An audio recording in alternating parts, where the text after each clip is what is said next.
Hello, everybody. Terrence Popp here with another episode of Live from the Lair.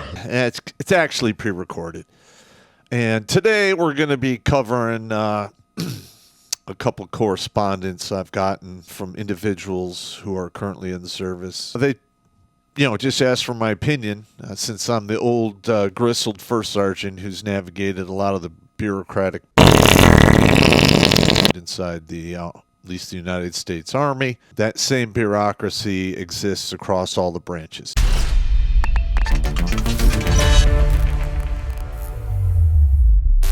Do you like stories about serial killers? What about psychics? How about a psychic serial killer with a conscience wiping out the filth of society? Yeah! If you thought Dexter was a great show that went soft in its final seasons, these are the books for you. Introducing the Jericho Files, written by an old infantry grunt who has seen evil firsthand, and digested it into grade A gore porn with 5-star reviews all around. Click on the link tree in the Meat Gazer box and buy your copies today on Amazon, you filthy, dirty riggers. So we're going to start off with, this is Chief Warrant Officer Richard H. I'm not going to give his full name. He's still in. I don't want to see anybody get hammered here. All right, now, he starts off, I've been put on stop loss for the next 22 months. Oh, Jesus! All right, I love my job, but the BS is unbearable.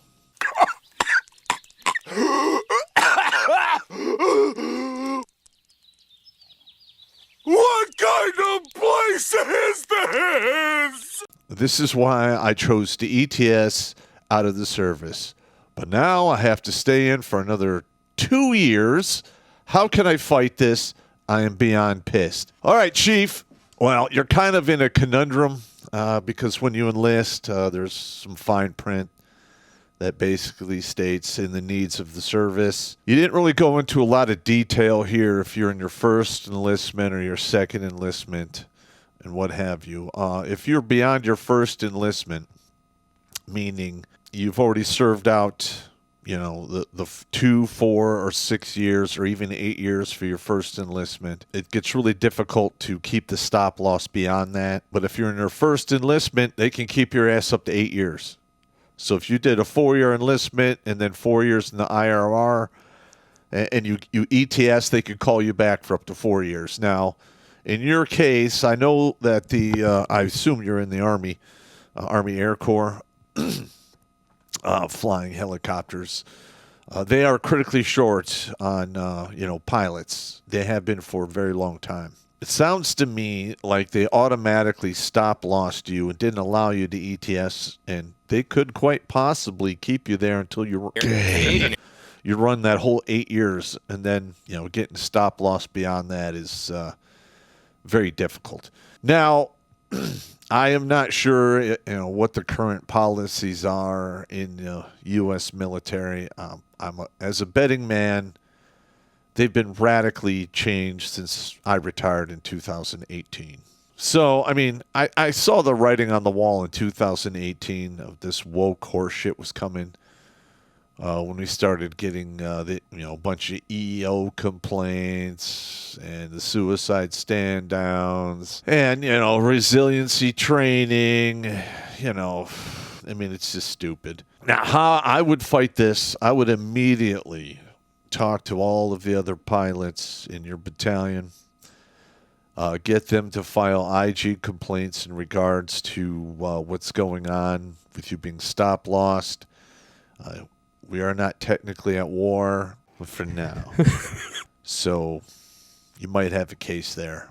Or you can write your senator at the same time and pitch a bitch to him. Most of the time, since we're not at war and this technically isn't a life or death thing, the squeaky wheel will get the grease and they will discharge you honorably. That's just the nature of the beast. Now, if you don't want to do that, you can always, do the injury route. It makes you non-deployable. That comes in various different forms, but that's completely on you if you want to do that. If you have legitimate injuries, of course, that's a viable. If you're faking stuff, I can't really gonna get on board with that. It is what it is. I'm sorry this is happening here, Chief, but what are you going to do, man? Shit is getting real. All right, this one comes from Ahua. It says, Popp, my name is Sergeant L. I'm not going to say his name. And I'm a team leader in the 1st Battalion, 175 Ranger Battalion. I did 2 deployments, one to North Africa and one to Afghanistan. Both were a shit show. Most deployments are. The heat, the sand, and the shrinking support. As soon as Biden got installed, a switch got flipped and we became the bastard children. Obviously, you were there before he did the big back out of Afghanistan. More than likely, that was the writing on the wall just before he did that unprecedented abandon all our shit and just leave maneuver, which in my opinion is incredibly shameful. Just shows you that he's not really leading the country. There's somebody else pulling his strings, or they have their hand up his ass, turning him into a human sock puppet. Because quite literally, with his mental capacity, at the age he's at, it's pretty much what he is. He is not acting as the president. He's been on vacation for over a third of his term. This is an absolute disgrace. The country is crumbling, and I'm sorry that happened to you at the tail end, of the Trump administration / the beginning of the Biden installation. Okay, I was injured in training while doing level 3 combatives, and the injury took a long time to heal because it involved nerve damage in my neck. Okay, there you go. All right, there's your ticket right there. Make sure you get all of those medical records. You make copies, you scan them, you email them to a civilian email address, all right, on another computer outside the scope and influence of the military. Make hard copies of all of the injuries you sustained while you were in service, and make sure when you ETS, don't believe them when they say, oh, yeah, you can just request your medical file, from the Department of the Army. I've heard that hundreds of times, and out of all of those stories, I believe 2 or 3 guys were successful in getting their medical records back. Quite literally, they get shredded or burnt. When I got off active duty and I went over to 12th Group Special Forces, which was an Army Reserve unit at Selfridge Air National Guard Base, I was trying to get my medical records, and I literally, I believe we had to go down to St. Louis, go down there and physically get them, and they store them atrociously. I don't know if it's all electronic now, but back then they literally threw them in these huge cardboard hard-shelled boxes, put the top on them, banded them, labeled them with the dates, from the first record to the last record, and they put them in these just shelves and shelves in these warehouses. At least that's how they used to do it. And apparently, after I got my records, there was a fire, so a lot of the people's medical records got destroyed, and I think that might have happened because diversity hires are lazy and they don't want to pull down boxes and look for shit. They just want to get paid. Sorry, that's a harsh reality in today's world. All right, so it took because it involved nerve damage in my neck. Let's see, this took the wind out of my sails. I'm more than likely going to get the hell out because everything is now so touchy-feely. And walking around on eggshells is making me sick. If you want to get out of that whole cycle of being called back, when you go into the IRR, you're going to have to go for the medical discharge. If you have nerve damage in your neck, that doesn't ever really heal. I have it myself. At best, you can take steps to make it tolerable and perform at normal levels.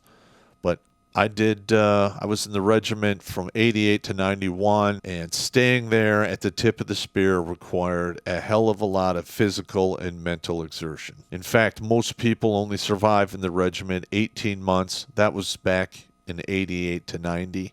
I don't know what it is now. But it is what it is.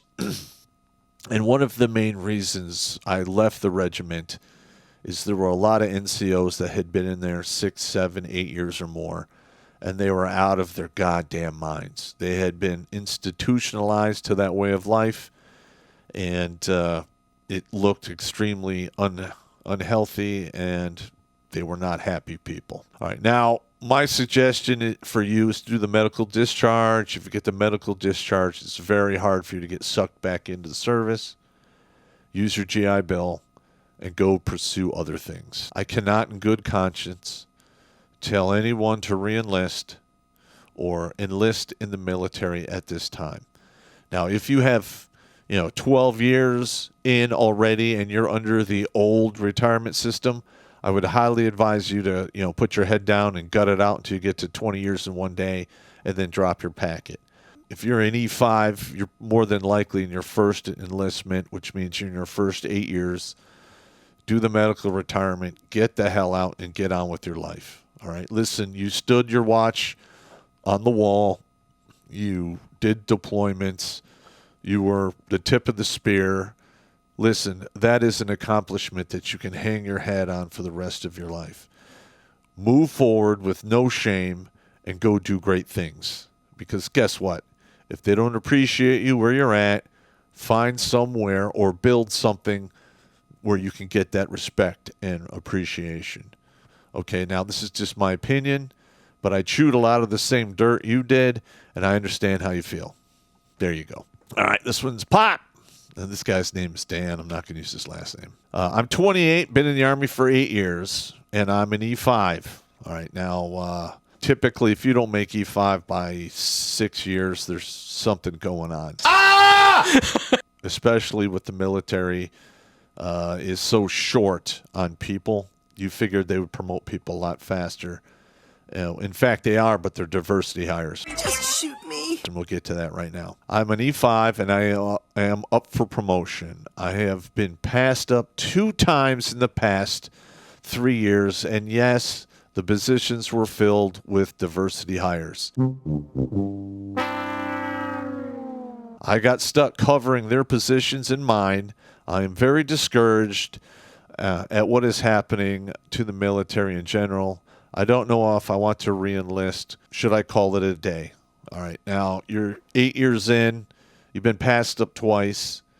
More than likely, this is going to be an ongoing pattern for quite some time. Meaning you might make E6 now after 8 years, but it could take a long time, if ever, to get to E7. You didn't put what your what your MOS is here, so you could literally be an E5 anywhere.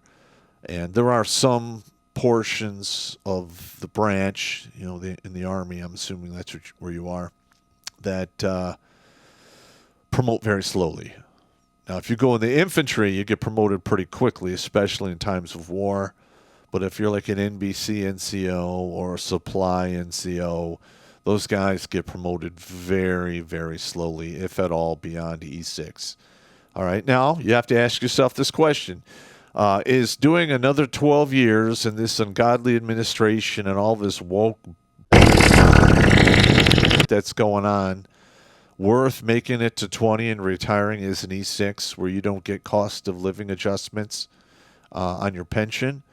I would argue it's not, seriously. If you're under the new retirement system, I would definitely say pack it in, because there is absolutely no way that you will ever be able to sock away enough money under military pay into the 401k or 401k arrangement they have for you to put enough money in there to give you the pension that you should have. More than likely, you will be able to get a pension, but it'll last 10 to 15 years before you run out of money. In my opinion, that's basically the retirement system was the backbone of the volunteer military, and they've destroyed that. You've been passed over. You're now 28, so that means if you do another 12 years to get to 20, you'll be 40. I can't recommend that you stay in and gut it out, especially where you're at. Maybe you can reclass. You're an E5. You can still do that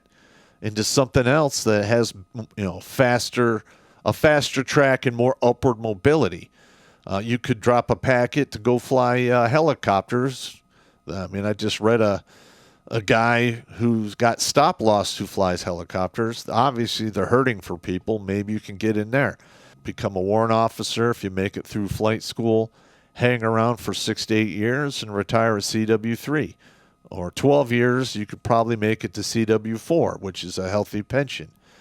But you're going to be in the semi-officer zone, meaning you're going to be expected to, sew on knee pads and be prepared to floss upper chain of command's assholes with your tongue. That's not really appealing for me. That's why I never went enlisted after I got my bachelor's degree in 1996. They immediately approached me, wanted me to drop a packet for officer, and I literally saw the officer corps as just a slow-rolling train wreck of incompetence and shame, and I wanted nothing to do with it. Fortunately for me, in the enlisted side, I made a good showing for myself, and I wrote it out as far as I possibly could. They literally had to force medically retire me because I fought it tooth and nail. I wanted to do 40 years. I am glad I failed in that endeavor. Maybe the universe had other things in store for me, but it is what it is.